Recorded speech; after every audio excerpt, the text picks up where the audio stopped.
ఎందుకంటే మన ప్రాబ్లం అంటే మన మీద ఎవరైనా చెడుగా ఉంటే అది మనకి చేదుగానే ఉంటది కదా, ఆ చేదుగానే ఉంటది. కానీ సినిమాలు మాత్రం అందరూ మిస్ అవ్వకుండా చూడండి. ప్రతి చిన్న ప్రాబ్లం బాగా చెప్పారు. అసలు సాంగ్స్ ఏం లేవు, కానీ సాంగ్స్ మనకు అవసరం లేదు.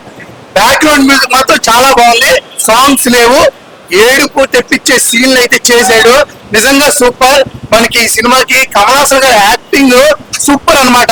ఫైట్ సీన్స్ అయితే లేలే నీకు ఎప్పుడేం చెప్తున్నా కదా, మన చెడు మనకి ఏదైతే ఉంటదో అది చెప్తే ఎవరికి చేదుగానే ఉంటది.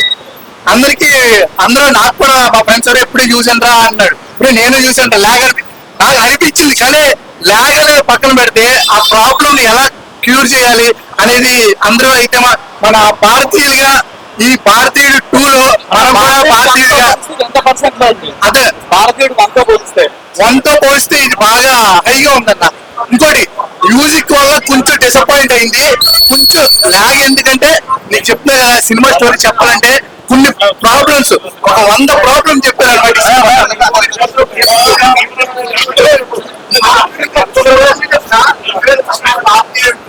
3 రిలీజ్ అని చెప్పి ఇచ్చేసాడు ఆల్రెడీ. బ్యాటిల్ నీకు ఇంతకుముందు ఏం జరిగిందంటే బ్రిటిష్ కాలంలో ఏం జరిగింది, అప్పుడు ఎంత బాధపడ్డామో అది కూడా మనకి భారతీయ 3 లో చూపించబోతున్నారు. దాంట్లో కాజల్ హీరోయిన్, మన భారతీయ గారు హీరోగా ఆల్రెడీ చూపించారు అనమాట. అది చెప్పలే, వాళ్ళ ఆవిడ గురించి ఏం చెప్పలేదు, ఓన్లీ కొడుకుని చంపేశాడు కదా, అది ఒకటే చెప్పారు అనమాట. ట్రైలర్ కాదు, ఒక గ్లిమ్స్ లాస్ట్ లో ఉంటది, అది మాత్రం మిస్ అవ్వకండి, అది మాత్రం అస్సలు మిస్ అవ్వకండి. ఎందుకంటే అదనమాట. ఓకేనా? శంకర్ గారి సినిమా ఎలా ఉంటుంది, మనం ఊహించినట్టు ఉండదు, అలాగే ఉంది. సాంగ్స్ సినిమాలు లేవు. భారతీయుడు 1 లో సాంగ్స్ చాలా బాగుంటాయి. ఇది సినిమా బాగుంది, ఈ జనరేషన్ తగ్గట్టుగా ఉంది. సిద్ధార్థ ఇస్ ఎక్స్ట్రాడినరీ ఈ సినిమాలో చెప్పాలంటే. పర్ఫార్మెన్స్ చాలా బాగుంది. అంత నార్మల్, అంత నార్మల్. పార్ట్ 3 ఎక్స్ట్రాడినరీ ఉంటుంది, లాస్ట్ లో కట్ చేసి ఇచ్చాడు, చాలా బాగుంటుంది. అది కమల్ హాసన్ గారి సినిమా కదా, శంకర్ గారి కాంబినేషన్ చాలా బాగుంటుంది. డెఫినెట్లీ బీట్ చేయాలని ఎక్స్పెక్ట్ చేస్తాను. బెటర్ వెళ్ళాలి 3 ఏమన్నా దీనికి మించి ఉంటుందో చూడాలి. ఇప్పుడు అదే లాస్ట్ లో చూపించారు. ఆ టీజర్ చూస్తే ఎక్స్పెక్టేషన్స్ బాగానే ఉన్నాయి, కానీ మరి దాన్ని ఏం చేస్తాడో చూడాలి.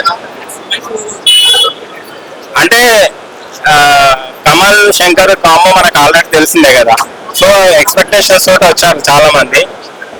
కరప్షన్ అనేది మెయిన్ కామన్, కానీ స్క్రీన్ ప్లే ఎలా ప్రజెంట్ చేస్తారనే కాంటెంట్. స్టోరీ ఏం లేదు భయ, రొటీన్ మెయిన్ అయితే, బట్ అది మనకి ఇంపాక్ట్ అయితే ఎలా రియాక్ట్ అవుతారు జనాలు అనేది పాయింట్. అది వేరు గేమ్ చేంజర్ అనేది కంప్లీట్ ఆంతరాన్ని దృష్టిలో పెట్టుకొని తీసింది, సో దానికి కంపారిజన్ చేయడానికి లేదు. బట్ ఎక్స్పెక్ట్ ఫస్ట్ హాఫ్ తో పోలిస్తే సెకండ్ హాఫ్ చాలా చాలా బాగుంది. ఇంకోటి ఏంటంటే పార్ట్ 3 కి చాలా మంచి బిగినింగ్ ఇచ్చారు. మొత్తం ఇంటర్లింక్, మొత్తం interlink. Part 1 part 2 compulsory part 1 చూస్తే అర్థం అవుతుంది. బట్ ఇక్కడ అంటే నార్మల్ గా వాళ్ళు ఫైట్ చేసేది ఓకే, వాళ్ళు యాక్చువల్లీ కాన్సన్ట్రేట్ చేసింది ఓన్లీ కరప్షన్ మీదే కాబట్టి కరప్షన్ పరంగా చాలా బాగుంది.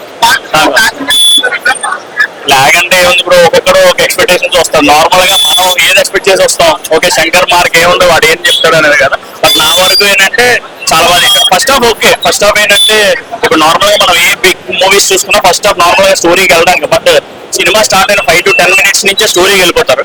బట్ ఫస్ట్ హాఫ్ తో పోలిస్తే సెకండ్ హాఫ్ ఎమోషన్ బాగా. ఇప్పుడు శంకర్ మార్క్ అంటే ఇప్పుడు నార్మల్ మీరు భారతీయుడు చూసుంటే ఫస్ట్ పార్ట్ లో ఏదైతే కమల్ హాసన్ గారి అంటే ఒరిజినల్ సేనాపతి స్టోరీ ఉంటది కదా, అది ఎంత బాగా క్లిక్ అయిందో ఇందులో సిద్ధార్థ స్టోరీ చాలా బాగా క్లిక్ అవుతుంది. అంటే యాక్చువల్లీ వాళ్ళు అనుకున్నది ఒకటి, ఇప్పుడు మనం నార్మల్ గా మంచి చేద్దాం అనుకున్నా ఏమైనా మన ఫ్యామిలీకి కూడా కొంచెం ఇబ్బందులు అవుతాయి కదా, సో అలాంటిది బాగా చూపించాం. థర్డ్ పార్ట్ బిగినింగ్ చాలా బాగా ఇచ్చారు. థర్డ్ పార్ట్ లో కాజల్ ఉంది చూపించారు. ఎవరంటే బ్రహ్మానందం జస్ట్ నార్మల్ గా అంటే ఇప్పుడు నార్మల్ గా వాళ్ళు టార్గెట్ చేసేది రిచ్ పీపుల్ కదా, అది రిచ్ పీపుల్ ఒకళ్ళు చూపిస్తాడు. బట్ నార్మల్ గా క్యారెక్టర్ అయితే ఉండదు, డ్యూరేషన్ అయితే ఉండదు. యా సెకండ్ పార్ట్ అంటే థర్డ్ పార్ట్ సంబంధించి ఎస్ఏ సూర్య క్యారెక్టర్ చాలా బాగుంటుందని అనిపించింది. సెకండ్ పార్ట్ లో స్వాతంత్ర యుద్ధం